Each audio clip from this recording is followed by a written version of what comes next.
सतत आपले विचार हिताचे आहेत की अहिताचे आहेत याच्यावर लक्ष ठेवायचं. हे लक्ष ठेवलं की मन स्थिर व्हायला लागतं. हे चंचल मन आहे ना, हळूहळू स्थिर व्हायला लागतं. मग पुन्हा मन स्थिर कुठे करायचं प्रश्न, सगळे प्रश्न तुमचे उत्तर देतो. प्रपंचामध्ये कुठे स्थिर करायचं आणि परमार्थामध्ये कुठे स्थिर करायचं हे पण शिकवलं जातं. म्हणून प्रपंचामध्ये मन स्थिर कुठे करायचं, जिथे आपलं हित आहे तिथे. आणि परमार्थामध्ये कुठे स्थिर करायचं, स्वरूपाकडे.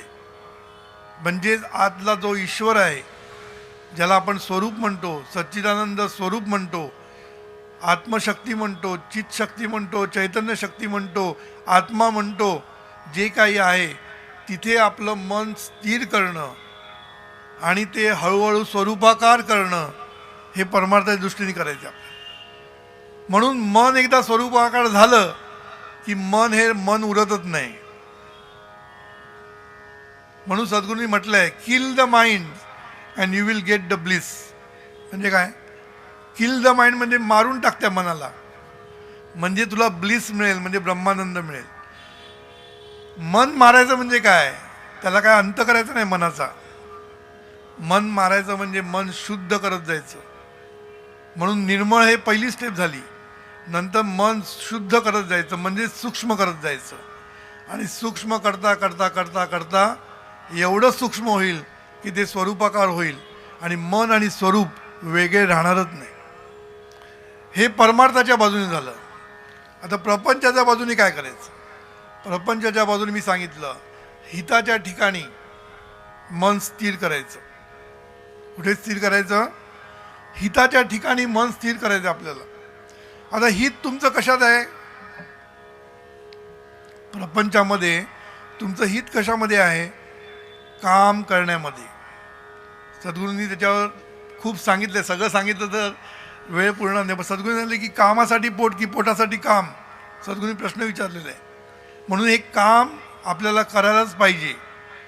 कामानेच आपला प्रपंच सुखाचा होणार आहे. म्हणून कामावर प्रेम करा म्हटलंय. म्हणजेच कामावर मन स्थिर करा. म्हणून जिथे जिथे तुम्ही मन स्थिर कराल तिथे तुम्हाला सुखाचा आगर. सद्गुरूंचा अमृत तुषार. स्थिर मन सुखाचा आगर, अस्थिर मन दुःखाचा आगर. म्हणजे काय, जिथे मन तुम्ही स्थिर कराल तिथे तुम्हाला सुखाचा सागर मिळेल. पुन्हा तुम्ही म्हणणार, अहितकारक गोष्टीमध्ये मन स्थिर करू नका.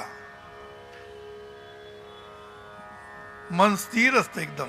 इतकं ब्रह्मानंदी टाळी लागलेली असते दारू पिण्यामध्ये. हो, तुम्ही सांगितलं ना आम्हाला मन स्थिर करायला, आम्ही पूर्ण मन स्थिर केलं त्याच्यावर. पत्ते खेळायला बसले, सद्गुरू सांगायचे सकाळ कधी येते समजत नसायचं. पूर्णपणे मन स्थिर. म्हणून मन स्थिर कुठे करायचं, तर सुखाचा सागर. हे पण महत्वाचं आहे. मन स्थिर कुठे करायचं, जिथे आपलं हित आहे तिकडे, कुठेही नाही. म्हणून आपलं जिथे हित आहे, आणि हित सगळ्यात महत्त्वाचं आपलं काम, आणि दुसरं म्हणजे आपली रिलेशनशिप, आपली कुटुंब. ह्या दोन ठिकाणी आपण स्थिर राहिलं पाहिजे. आज आपण दोन्ही ठिकाणी स्थिर नसतो. कामाच्या ठिकाणी पण आपण धड नसतो. आहे त्या कामामध्ये कंटाळा येतो लगेच, काय मजा नाही म्हणतो आपण या कामामध्ये. जसं काय हा एवढा बुद्धिमान आहे की त्याला एकदम हाय लेवलचंच काम पाहिजे, असं लटरपट नाही चालत. म्हणून कामाच्या ठिकाणी स्थिर होणं म्हणजे लव वर्क. सद्गुरूंनी सांगितलं, सद्गुरूंनी सोप्या भाषेत पण सांगितलंय. लव वर्क म्हणजे प्रेमाने, गोडीने, कर्तव्य भावनेने, व्यापक दृष्टीने, कृतज्ञतेने काम करा. मी किती गोष्टी सांगितल्या. प्रेमाने, आनंदाने, कृतज्ञतेने, हे सगळ्यात महत्त्वाचं. नंतर काय सांगितलं, व्यापक दृष्टीने. व्यापक दृष्टी पाहिजे. मी कोणासाठी काम करतोय, आपल्याला काय माहिती आहे, काम आपल्याला पगारासाठी करतो आपण. पैशासाठी काम, पैसे मिळणारच, ज्या गोष्टी मिळणार त्याचा विचार करायचा नाही कधी, ते आपोआप मिळतं, उलट जास्त मिळणार. म्हणून सद्गुरूंनी काय म्हटलं, कामावर मन स्थिर करा. म्हणजे काय, लव वर्क, कृतज्ञतेने काम कर. आणि व्यापक दृष्टी असू दे. मी कोणासाठी काम करतोय? समाजासाठी, राष्ट्रासाठी, विश्वासाठी करतोय मी. आणि ते खरं आहे, आपण खरे काम करतो समाजासाठी. पगार घेतो कंपनीमधनं, ही गोष्ट वेगळी, पण ती कंपनी पण देते, समाजाकडनं घेऊनच तुम्हाला देते. म्हणून काम आपण जे करतो ना, हे समाजासाठी करतो, हे डोक्यात ठेवून काम केलं पाहिजे. मग कोण वेड्यासारखं काम करणार नाही. जरा मॅनेजरशी आपलं वाजलं की कामाचा वाट लावून टाकायची. अरे तू काम त्या मॅनेजरसाठी करत नाही आहेस, तू करतोय समाजासाठी. आणि समाजामध्ये तू पण येतो, हे लक्षात ठेवायचं. जर दुसऱ्यांनी असं केलं तर ते तुला भोगायला लागणार, हे लक्षात ठेव. म्हणून सद्गुरूंनी सांगितलं, प्रामाणिकपणे, विसरलो, प्रामाणिकपणे पण काम केलं पाहिजे. कुठे भेसळ करून, हे करून काम नाही चालणार. म्हणून प्रेमाने, प्रामाणिकपणे, कृतज्ञतेने आणि व्यापक दृष्टी ठेवून आपण जर काम करायला लागलो तर आपण व्यापक होतो, लक्षात ठेवायचं. ह्या सगळ्या गोष्टी आहेत ना, खऱ्या सरळ आहेत खाण्याच्या. आपण असं खातो. प्रॉब्लेम इथेच आहे. म्हणजे सरळ सांगितलं तर आपल्याला नको, आपल्याला असं सांगितलं तर आवडतं. आता नाव घेत नाही, पण शिवरात्रीला सगळ्यांनी रात्रभर बसा म्हणून सांगितलंय. मी कोणावर टीका करत नाही, असेल काय त्याचं, पण सांगायचं म्हणजे थोडं शरीराला त्रास दिला की लोकांना आवडतं. मला काही लोकांनी विचारलं, असं केलं की ऊर्जा येते का? म्हटलं येते, करून बघ. रात्रभर बसून राहा, ओम नमः शिवाय म्हणायला सांगतात, ते छान आहे. पण रात्रभर जर तू शरीराला त्रास दिला तर शरीर तुला सकाळी बरोबर उत्तर देईल काय द्यायचं ते. म्हणून जे काय करायचं ते शरीराला पण सांभाळून करा, सद्गुरू म्हणतात. सद्गुरूंनी तुम्हाला सांगितलं, शरीराला ताप देऊ नका. शरीर साक्षात परमेश्वर सांगितलं. या शिवाला त्रास देता कामा नये. हे शिव आहे, हीच पिंड आहे आपली, हिला त्रास होता कामा नये. त्रास न होता काय करायचं ते करा. म्हणून सांगायचा मुद्दा काय, की आपण जेव्हा प्रेमाने काम करतो तेव्हा आपलं मन तिथे स्थिर होतं आणि मग तिथे सुखाचा सागर आहे. जे लोक अशी काम करतात त्यांच्या आयुष्यामध्ये ते खूप मोठे होतात, खूप मोठे होतात. फटाफट वेळ जातोय. म्हणून कामाच्या ठिकाणी मन स्थिर करा, कुटुंबाच्या ठिकाणी स्थिर करा. म्हणजे काय, कुटुंबाकडे लक्ष द्या. आपल्याकडे हल्ली काय झालं माहिती आहे, मला हे बोलायला खूप आवडतं. प्रेम करतात, प्रेम, अलौकिक प्रेम असतं. अलौकिक प्रेम म्हणजे कळलं का, प्रेमाचा साठा खूप असतो. लग्न झालं, 2 वर्षात नवीन अफेअर, साठा खूप आहे ना. देणेकर होतो तो, देणेकरी. तुम्हीच सांगितलं, घेणे नको, देणेकर. म्हणून हा प्रेम देत राहतो, एकापेक्षा दोघांना तिघांना. त्यामुळे आपलं कुटुंबाची वाट लागते, लक्षात ठेवा. म्हणून जिथे आपलं हित आहे त्या हितकारक ठिकाणी आपलं मन स्थिर करा. म्हणजे तिथे गोडीनी, प्रामाणिकपणे काम करा, हे सद्गुरूंनी सांगितलं. हे जर केलं तर प्रपंचामध्ये तुम्ही सुखी व्हाल. मन तुमचं स्थिर राहायला लागेल आणि तुमचं आपोआप, मला आपोआप शब्द खूप आवडतं. आपोआप म्हणजे सहज, सहज योग आहे हा सगळा. सद्गुरू म्हणतात सहज गोष्टी होणार तुझ्या, सहज. कुठलाही आटापिटा करायची गरज नाही. प्रमोशनसाठी आटापिटा, याच्यासाठी आटापिटा, कुठली गरज नाही. काम प्रेमाने, आवडीने करत राहा. आणि आजूबाजूला प्रेमाने, त्याच्यामध्ये सद्गुरूने हे पण सांगितलंय, बरोबर जे काम करतात ना त्याच्यावर पण प्रेम कर. प्रेम म्हणजे ते नाही, प्रेम म्हणजे करुणा, त्याचं कौतुक, त्याचं कृतज्ञता, ह्यानी काम कर. म्हणजे माणसांबद्दल पण कृतज्ञता आणि कामाबद्दल कृतज्ञता. ही कृतज्ञता जी गोष्ट आहे ना ती मला खूप आवडते. कृतज्ञता, मी परवा सांताक्रूजला गेलो होतो. मी म्हटलं कृतज्ञता फक्त माणसांबद्दल नसते, वस्तूबद्दल पण असते. आपल्याला वाटतं फक्त माणसांबद्दल कृतज्ञता व्यक्त करायची, वस्तूंबद्दल पण. वस्तूबद्दल म्हणजे काय, मी त्याशी उदाहरण दिलं. आपल्याकडे जी गाडी आहे ती जरा खराब झालेली असते, कारण इतके दिवस वापरले की खराब होणारच ना. तुम्ही पण हळूहळू खराब होतातच आहे. पण आपण काय म्हणतो, आता हा डबा झाला, याला विकायला पाहिजे आता. म्हणजे त्या गाडीने जो तुम्हाला इतके दिवस चांगलं चांगलं केलं त्याला आपण डबा म्हणायला सुरुवात करतो. आता हे डबा म्हणणं म्हणजे कृतज्ञ नाही. म्हणून वस्तूबद्दल पण कृतज्ञता, पैशाबद्दल कृतज्ञता. पैसा वाटेल तसा फेकणं हे म्हणजे कृतज्ञता पैशाबद्दल नाही आहे. पैशाचा योग्य वापर करणं म्हणजे कृतज्ञता. पैशाचा वापर वाटेल त्याच्यासाठी करणं, मग तो पैशाबद्दल तू कृतज्ञ नाही म्हणून पैसा तुझ्याकडनं निघून जातो. ज्याच्याबद्दल तू कृतज्ञ नाही ते तुझ्याकडनं निघून जाईल, आणि ज्याच्याबद्दल तू कृतज्ञ आहे ते आणखीन तुझ्याकडे येईल.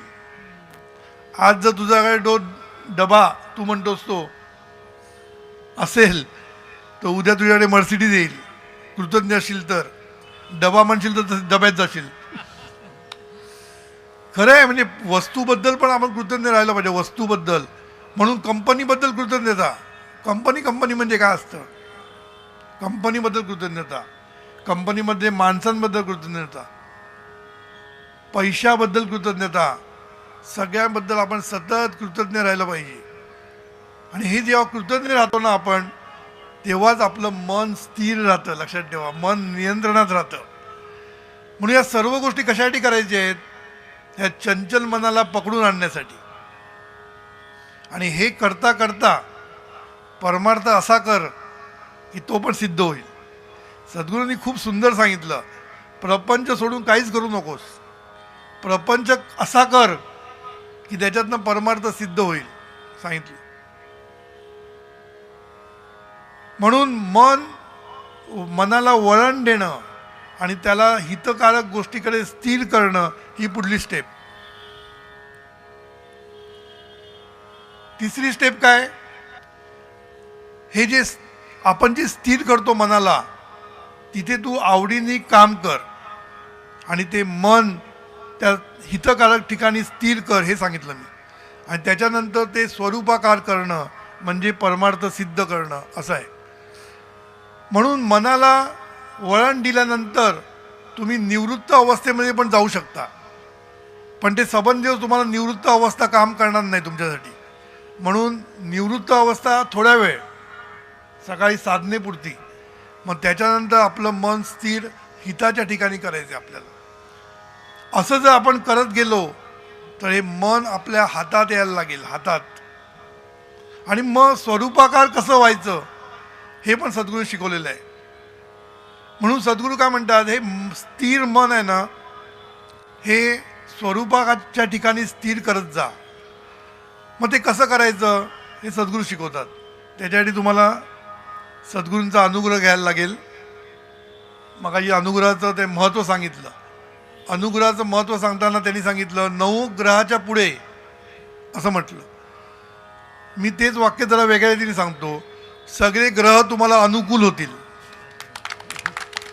सगळे ग्रह आहेत ना ते अनुकूल होते म्हणजे अनुग्रह. पण कधी नुसतं अनुग्रह घेऊन नाही. तुम्ही जेव्हा त्याच्यावर अनुग्रह घेतल्यानंतर ज्ञान घेतात, ज्ञान आपल्या अंगात रुजवतात, तेव्हाच तुम्हाला ते शक्य होतं. म्हणून मन नियंत्रणाखाली आणणं कसं हे आपण बघितलं. आणि ह्याच्या पुढे ते स्वरूपाकार करण्यासाठी जे जे करायचं आहे ते आपण करायचं आहे. आता मी मगाशी सांगितले की कृतज्ञता किंवा सर्वांना, कारण हे जे मन साफ करायचं आहे ना आपल्याला, किंवा हे जे आपल्याला मन निर्मळ करायचं आहे, त्याच्यामध्ये सर्वात महत्त्वाचा गोष्ट मी त्यांनी क्षमाशीलता सांगितली. दुसरी गोष्ट, आपले जे काही गोल्स आहेत, हे गोल्स किंवा आपले हेतू हे मोठ्या दृष्टीने पाहता आले पाहिजे आपल्याला. म्हणून सद्गुरूंनी सर्वांना ही दीक्षा दिली आपल्याला. काय दिली? सर्वांना. सर्वांच्या भल्यासाठी तू म्हणत राहा. हळूहळू तुझं सगळं मन शुद्ध व्हायला लागेल. म्हणून प्रार्थना दिली आपल्याला. प्रार्थना कशासाठी दिली?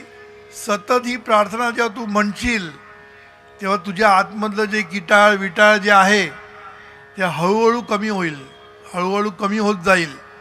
काल मी उदाहरण दिलं, लोणच्याची बाटली साफ करायची असेल तर साबणाचं पाणी टाकत राहायला पाहिजे, हळूहळू हळूहळू स्वच्छ होत जाते. तसं हे प्रार्थनेचं साबण टाकत राहायचं, साबणाचं पाणी, अंतर्मन साफ व्हायला लागेल. आणि अंतर्मन जेवढं साफ तेवढे तुमचे विचार चांगले यायला लागतील प्रत्येक गोष्टीमध्ये. कारण मी काल काय सांगितलं की अंतर्मनामध्ये प्रॉब्लेम कुठला आहे, ते सगळे जे प्रेरणा, आपण त्याला प्रेरणा म्हणतो, सद्गुरूंनी त्याला प्रेरणा म्हटले, काम क्रोध लोभ मोह मद मत्सर, ह्या सगळ्या प्रेरणा ह्या विकारामध्ये झालेत आपले रूपांतर हव्यासामुळे. जितका हवेपणा वाटत जाईल तेवढे हे प्रेरणा सगळ्या विकारामध्ये रूपांतर होणार. आणि जेवढा हवेपणा कमी होत जाईल तेवढ्या विकाराचं सद्गुणामध्ये रूपांतर होणार आहे. म्हणून सत्संग सद्गुरूंनी सांगितलं आहे. म्हणून संगतीला सद्गुरूंनी महत्त्व दिलेलं आहे. चांगल्या लोकांमध्ये तुम्ही नुसते पडून राहिला तरी चांगली व्हायब्रेशन तुम्हाला मिळतात. म्हणून संताकडे पडून राहा म्हणतात. संतांकडे पडून राहा म्हणजे काय? संतांची व्हायब्रेशन तुमच्यावर पडतात.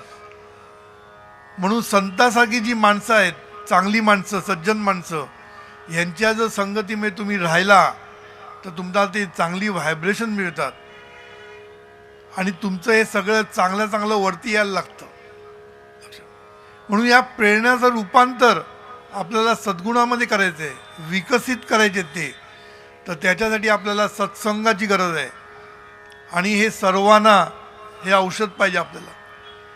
सर्वांचं भलं, सर्वांचं कल्याण हा विचार आहे ना, हा विचारच तुमचं मन साफ करतो, लक्षात ठेवायचं. कारण सर्वांचा विचार करणं खूप सोपं नाही आहे, लक्षात ठेवा. म्हणून सद्गुरूंनी 3 साधना दिल्या आपल्याला. पहिली साधना म्हणजे विश्व प्रार्थना म्हणत राहा, दुसरी साधना दिली कृतज्ञतेने जगत राहा, आणि तिसरी सांगली की दुसऱ्यांचं भलं कर म्हणत राहा. ह्या 3 गोष्टी तू सतत म्हणत राहा. आणि आज लोकांना एवढा त्याचा फायदा होत चाललेला आहे की तुम्हाला तुमच्या आयुष्यामध्ये सगळ्या गोष्टी, तुम्हाला जे जे पाहिजे ते ते मिळायची ताकद या 3 साधनेमध्ये आहे. म्हणून सर्व उपायावर सोल्युशन काय? 3 औषध, बस.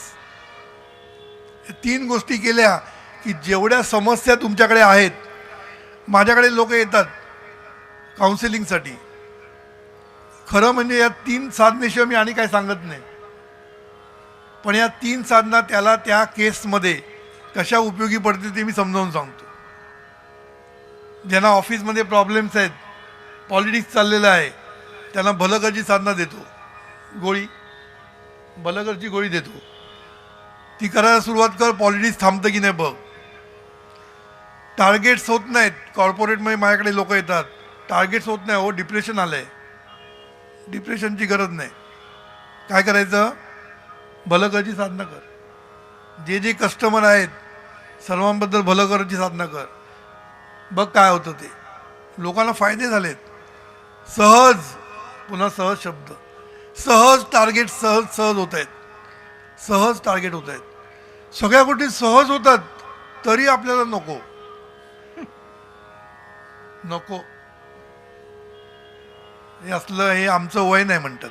सगळं शिकायचं येतच नाही हो, आणि आले तरी ऐकत नाहीत. ज्या गोष्टी सहज होणार आहेत त्याच्यासाठी कष्ट कशाला घ्यायचे? तुम्हाला मी सांगतो, काल पण मी सांगितलं, तुम्ही जेवढे निवांत राहाल, किती मजा आहे. पण निवांत होणंच कठीण आहे ना, म्हणून तर हे सगळं करायला पाहिजे. तुम्ही जेवढे निवांत राहाल तेवढं सगळी कामं आपोआप. तुम्ही म्हणा हे कसं होतं? सगळ्याला कारणं आहेत, मग ती सांगत बसलं की वेळ जातो. तरी सांगतो, निवांत राहणं म्हणजे काय? एकीकडे असं म्हटलेलं आहे, when you are depressed you are in past, when you are anxious you are in future, and when you are at peace you are in present. म्हणजे काय? इंग्लिश मी पहिलं सांगितलं की जरा बरं वाटतं, लोकांना काय ते ऐकलं वाटतं ना. सद्गुरूंनी हे सांगितलंय. काय सांगितलंय? की तुम्ही जेव्हा डिप्रेशन होतं म्हणजे काय होतं, जुनं जेव्हा अनिष्ट चिंतन करत राहतो तेव्हा तुम्हाला डिप्रेशन येतं. म्हणून तुम्ही जेव्हा अनिष्ट चिंतन करता जुन्या गोष्टीचं तेव्हा तुम्ही पास्टमध्ये असता. म्हणजे काय? भूतकाळामध्ये असतात. आणि भूतकाळामध्ये ही भूतं मागे लागलेली असतात.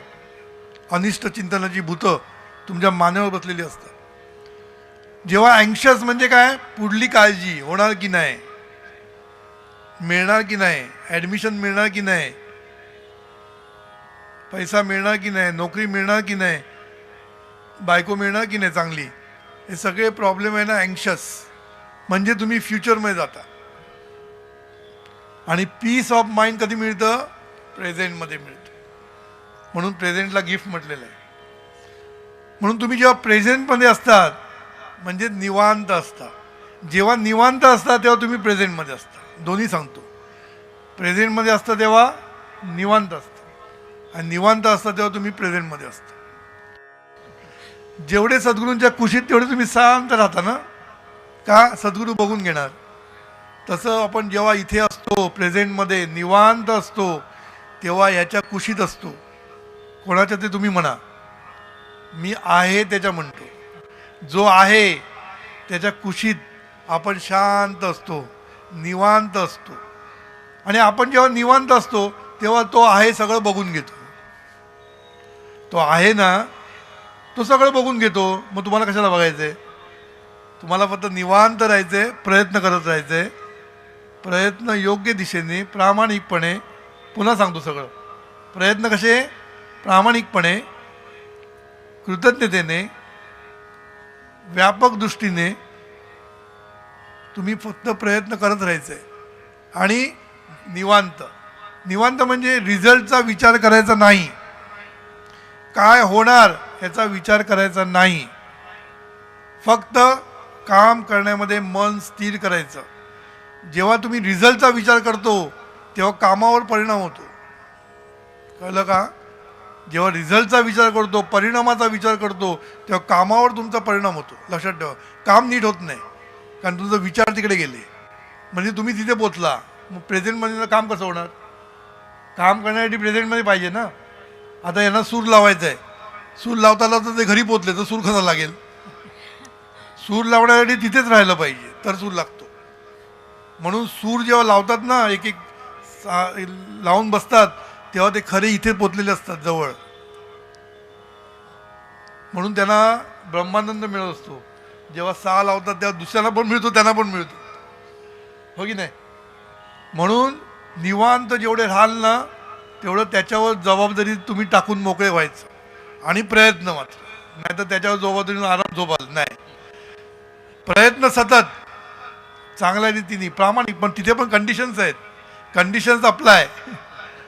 प्रामाणिकपणे हा विषय कधीच सोडता कामा नये. व्यापक दृष्टीने कधीच सोडता कामा नये. व्यापक दृष्टीमध्ये सगळं आलं. सर्वांचं भलं व्हायला पाहिजे. मी जे काम करतो त्यांनी सर्वांचं भलं होऊ दे, सर्वांना त्याचा फायदा होऊ दे, ह्यांनी व्हायला म्हटलं पाहिजे. म्हणून सर्वांना जेव्हा सद्गुरू सांगतात ना तिथे सर्वेश्वर असतो. लक्षात ठेवा. सर्वांना म्हणजे सर्वामध्ये जो आहे तो सर्वेश्वर. म्हणून ही प्रार्थना म्हणता म्हणता म्हणता मन स्थिर व्हायला लागतं. मन स्थिर झालं की प्रेझेंट. म्हणून स्थिर मन हे सुखाचं सागर का म्हटलंय?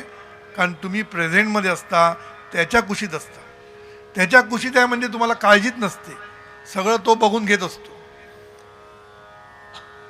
म्हणून हे जेव्हा आपण बहिर्मन अंतर्मन म्हणतो ना तेव्हा खरं म्हणजे अंतर्मन हे ईश्वरी शक्तीशी जोडलेलं असतं.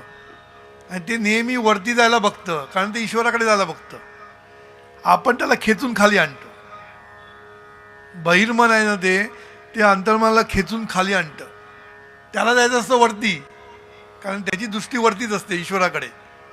कारण अंतर्मनाला दिव्यत्वाकडे जायचं आहे कारण तो त्याच्याशी जोडलेला आहे.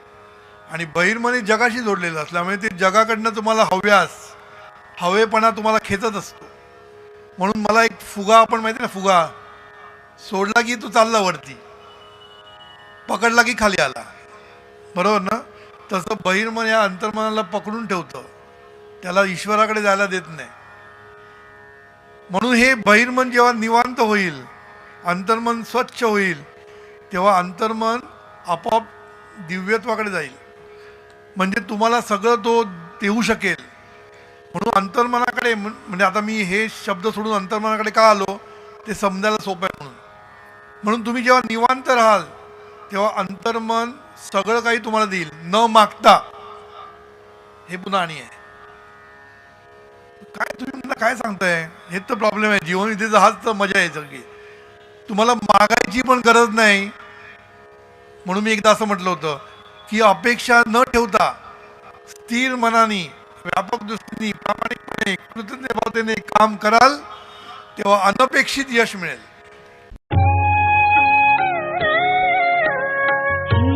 ईश्वरा सर्वांना चांगली बुद्धी दे, आरोग्य दे, सर्वांना सुखात आनंदात ऐश्वर्यात ठेव.